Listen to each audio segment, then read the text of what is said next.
1000 же давали на 3 агитатора, да? Так, 5000 дали авансом.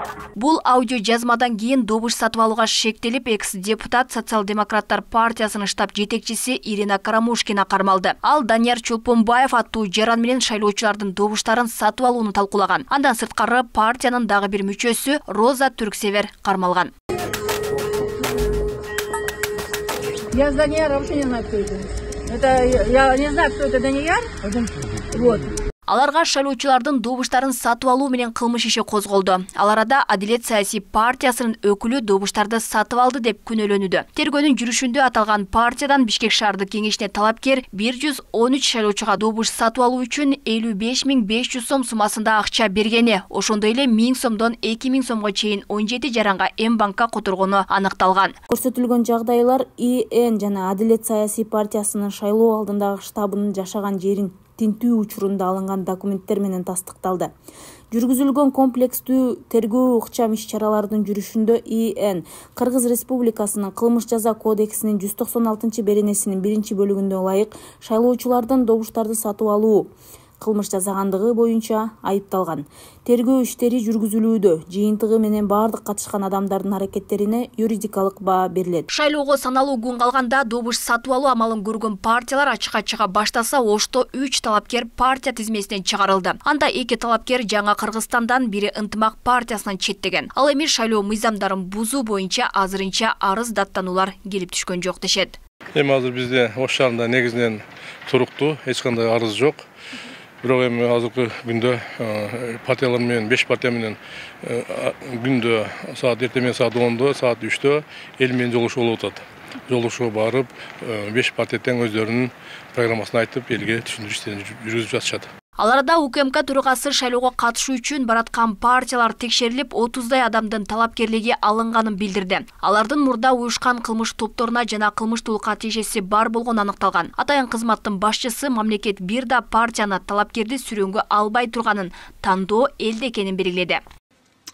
Бир чоң партиянын штабынан анан агитаторлору түздөн-түз уюштурушуп, өздөрү ушу кандидаттар уюштурат, муну башкалар уюштурбайт. Түздөн-түз уюштурушуп, шайлоочулардын добуштарын сатып алууну ушундай протокол коюп коюшкан. Тизмелерин тизишип, канча акчадан бериш керек, кимге бериш керек, качан бериш керек, бардыгын жасап алышкан. Ошолордун бардыгы мына мыйзам чегинде чара көрүп атабыз. Ошол базар күнү шайлоо болуп аткан күндө да ушундай болот. Бардык коргоо органдары ошо бардык штабтарда, жанагы шайлоо пункттарында, участкаларында иштешет. Шайлоого саналуу күн калган менен Ош шаарында үгүт өнөктүгү солгун жүргөнү байкалат. Мындан улам талапкерлердин программасы менен көпчүлүк жарандар тааныш эместигин белгилешүүдө. Буга чейинки шайлоолордо үгүт иштери кызуу жүрүп, шайлоо атаандаштык менен өтүп келген. Мурдакы созурда чакырганда бардыгы өздөрүнүн платформасы, өздөрүнүн программалары менен келишчү. Алар газеталарга берип, анан кийин турган жеринде чоң-чоң собранияларда айтчу. Мен могул жумуштарды аткарамын деген платформасы болчу. Эми азыр андай жок. Андай жок. Ошол себептен үгүт иштери өтө солкун жүрүп атат да, солкун жүрүп атат. Үгүт иштери даже жүрбөй атканын көрүп атабыз.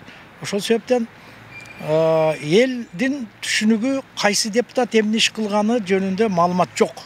Буга чейинки шайлоолор добуш сатып алуу, административдик ресурс сыяктуу көптөгөн мыйзам бузуулар менен өткөнү белгилүү. Карапайым калк дал ушундай көрүнүштөргө жол берилбей, эл туура тандоого барышы кажет дешет. Үгүт иштери деле анчалык эмес, мурункудай эмес, солгун.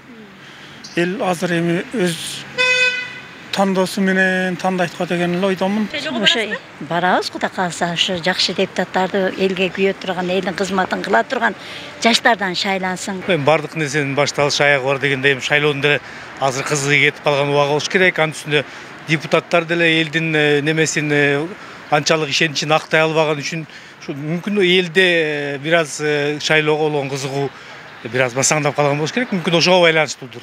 Шайлангандан кийин ишин аткара албай кетип калгандар болот экен, шайланып алып кылбай койгондор болот экен. Эми азыркы шайлоочуларга эми нысап берип, жакшы шайлап алсак, Кудай кааласа, эми ошо биздин немелерибизди аткарат деп ойлойбуз эми. Кыргызстанда 17 ноябрда жергиликтүү кеңештердин депутаттарын шайлоо өтөт. Ал үчүн өлкө боюнча 56 аймактык жана 2438 участкалык шайлоо комиссиялары түзүлгөн. Алмагүл Эркебайкызы, Адилбек Абдакимов, Ош ТВ.